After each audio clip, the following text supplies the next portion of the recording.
গল্পটি পোড়ালাশ পার্ট 1।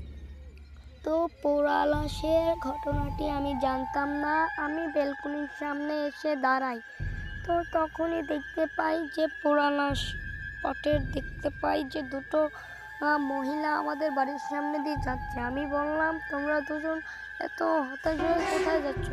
বললো যে সামনের মন্দিরে নাকি একটা পোড়া লাশ পাওয়া গেছে।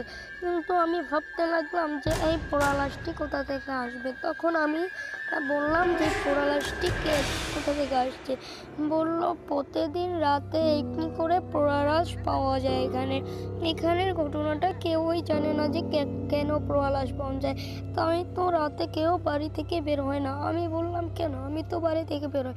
আপনি তো আর কোনোদিন ওই মন্দিরে যাননি। তাই বলে আমি বললাম, আমি ওই মন্দিরে রাতে গেলে কি আর বাড়ি ফিরে আসতে পারবো না? সেটা আমরা জানি না, কিন্তু আমরা আর ওই মন্দিরের ধার দিয়েও হাঁটি না। তো আমি তখন বললাম, কেন? ওই মন্দিরে কি আছে? ওই মন্দিরের ধার দিয়ে হাঁটবো না? ওই মন্দিরে তো কিছুই নেই, আমার তো কোনো ভয়ই নেই। তো ওই মন্দিরে আমি যাব।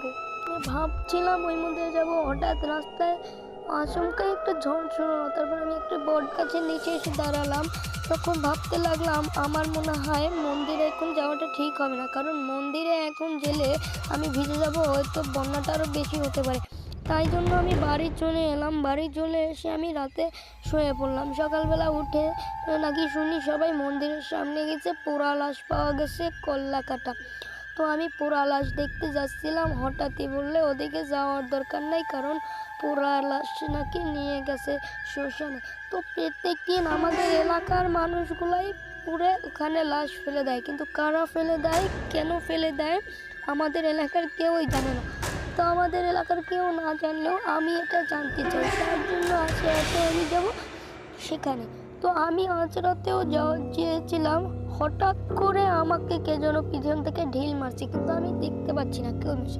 আমি আবার হাঁটতেছি, আমাকে আবার ঢিল মারছে, কিন্তু আমি বুঝতে পারছি না ঢিল মারছে কে। তখন থেকে আমি আর ভাবলাম আজকেও আমার যেয়ে লাভ নেই, কিন্তু আমার একটু যেতে আজকে 2বার চেষ্টা করবো। তখন আচমকাই আমার মাথা পাশে একটা ঢাল পড়লো, তখন আমি অনেক জোরে ব্যথা পেলাম। তখন আমি ভাবলাম, না আজকে আর যেতে পারবো না মনে হয়।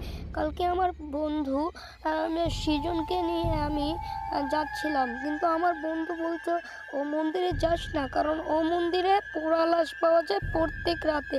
কিন্তু আমি ভয় পাইনি। আমি বললাম, আমার সাথে চল, কোনো ভয় নেই, ওখানে আমরা জাস্ট যাবো। কেন পোড়া লাশ সেটা জানবো। ও বললো, ও বাবা, এই পোড়া লাশের জন্য তুই যাচ্ছিস? তোকে পুরো জানে মেরে ফেলবে। আমি বললাম, আমাকে জানে মারলে মারুক, আগে চল পোড়া লাশের রহস্যটা আজকে দেখে আসবো। কিন্তু সে বললো, না ভাই তুই যা, আমি যেতে পারবো না। আমি বললাম, পোড়া লাশের পার্ট আমার দেখতেই হবে। তখন আমি ভাবলাম যে পোড়া লাশ, ও যেতে যাচ্ছে না, আমি যাব কিভাবে? তো পোড়া লাশের জন্য আমি ঘরের ভিতরে মন্দিরের ভিতরে গেলাম, কিন্তু মন্দিরের ভিতরে আমি আজকে কোনো লাশ দেখতে পেলাম না। কিন্তু আমি বাড়ি চলে এলাম, কোনো রহস্য জানতে পারলাম না। পরের দিন সকালে নাকি শুনতে পাচ্ছি আমার কাছেই খবর এসে বলছে মানুষ, আবার আজকে সকালেও একটা পোড়া লাশ পাওয়া গেছে। আমি বললাম, কেন এইবারও পোড়া লাশ পাওয়া গেছে কেন? পোড়া লাশ তো আজকে পাওয়ার কথা না। তখন আমাকে বললো, কে আপনি কিভাবে জানেন আজকে পোড়া লাশ পাওয়ার কথা না? আমি বললাম, প্রত্যেক দিন